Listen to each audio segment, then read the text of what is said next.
ጋይስ ውድድሩ ሊጀምር ነው እንዳያመልጣችሁ በጉጉት ሲጠበቅ የነበረው የኢቲኤፍሲ 02 ፋይት ሊጀምር ጥቂት ሰዓታት ብቻ ቀርቶታል።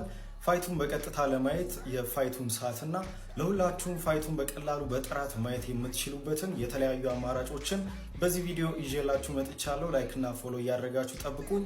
ጆኒ እና ሴዶን ጨምሮ በትላንትናው ዕለት ሁሉም ተፋላሚዎች ከፋይቱ በፊት ለመጨረሻ ጊዜ ቀውጥ የሆነ ፌስ ኦፍ ያካሄዱ ሲሆን የኪሎ ምዘናና የዶፒንግ ቴስታቸውን አጠናቀው ወደ ስቴጅ ለመግባት ዝግጁ ሆነዋል። ጆኒ በትላንትናው ዕለት የገባው ቃል እያነጋገረ ነው። ይህም ፋይቱን ይበልጥ አጓጊ አድርጎታል። ዶን ከመጀመሪያው ራውንድ ካለፈ እኔ ማርሻል አርት አቆማለሁ፣ ወደ ንግድ ገባለሁ። በቃ መጀመሪያው ዙር ካለፈ እኔ ማርሻል አርት አቋርጣለሁ። ባሸንፈው በመጀመሪያው አልፎ ካሸነፍኩት በኋላ ራሱ ብሩ ለሱ ሰጥቷለሁ። አልፈልግም። ከጆኒና ከሴዶ ፋይት በተጨማሪ እጅግ አጓጊ የሆኑ ፋይቶች አሉ። ንቃተሊና ከሮቤል አብርሃም ከሃይማኖት ወይንም ታይሰን ጋር የሚያደርጉት እንዲሁም ኬንያዊው ስቲፈን ከረቢክ ጋር የሚያደርጉት ፋይት ተጠባቂ ነው። እንዲሁም አቤነዘርና መስፍንም ተጠባቂ ፋይት ያደርጋሉ። እንዲሁም እንድሪስ ከቦይካ አላዛር ከካሌብ ጋር ተጠባቂ የሆኑ ፋይቶች ናቸው። በተጨማሪም የአብሰራና ዛራም ተጠባቂ ፋይት ያደርጋሉ። በአጠቃላይ 11 ውድድሮች አሉ። ውድድሩን በቀጥታ ማየት የምትችሉባቸው አማራጮችም እነዚህ ናቸው። የመጀመሪያው አዳራሽ.com ነው። ያለምንም መቆራረጥ 350 ብር ከፍላችሁ በዛ ማየት ትችላላችሁ። ሌላኛው አማራጭ ደግሞ አባይ ቲቪ ነው። በአባይ ቲቪ በቀጥታ ማየት ትችላላችሁ። ዩቲዩብ ላይ ካልተላለፈም ቲቪ ካላችሁ በአባይ ቲቪም በቀጥታ ማየት ትችላላችሁ። ውድድሩ የሚጀምርበት ሰዓትም ዛሬ ሐሙስ ነሐሴ 21 12 ሰዓት አመሻሽ ላይ ይጀምራል። ሁሉም ውድድሮች በቀደም ተከተል ይካሄዳሉ።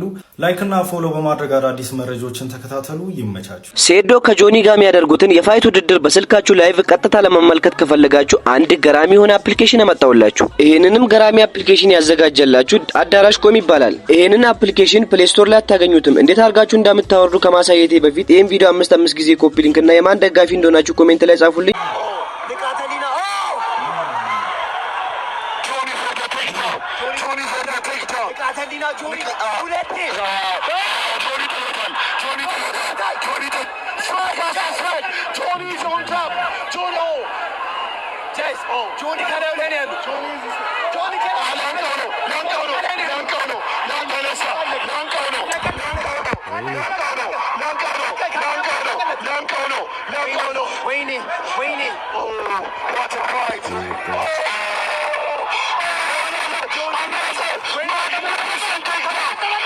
Oh my God! Oh my God! Oh my God! Tennis Oh my God! Oh my God! Oh my God! Oh my God! Oh my God!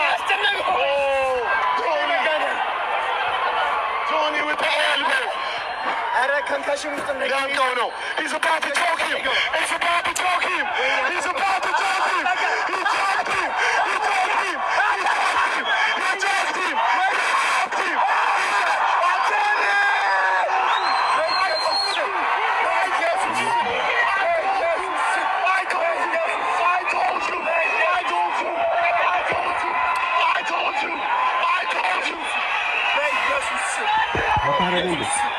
Papa larga, ¿no? I told you, it's over. It's over. It's over. It's over. It's over. You call it a rear naked show. Over. Huh? You will call it a rear naked show. There's a fight. There's a fight. Shit is about to break down. It's not the time. Alta. No, Utah. That's Utah.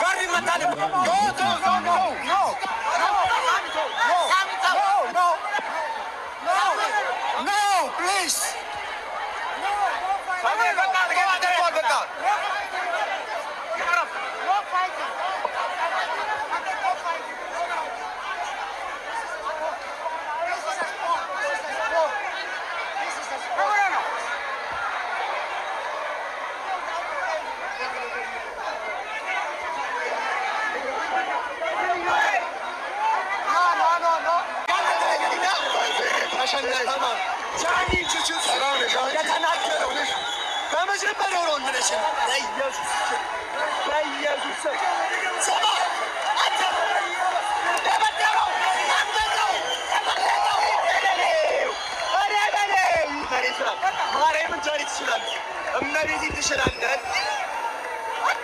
Okay, announcer, please, by a real.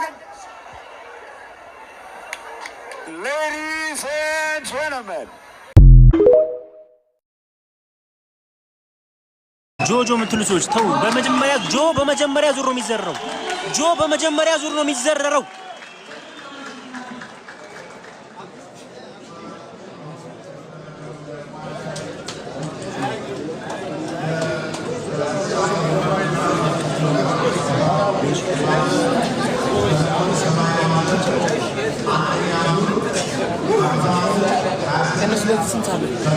ሁሉም እንዳለቀ ባላ ነው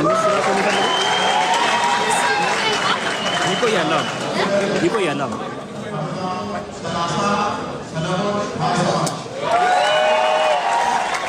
ዳኞች እንግዲህ ውጤት ይናገሩ።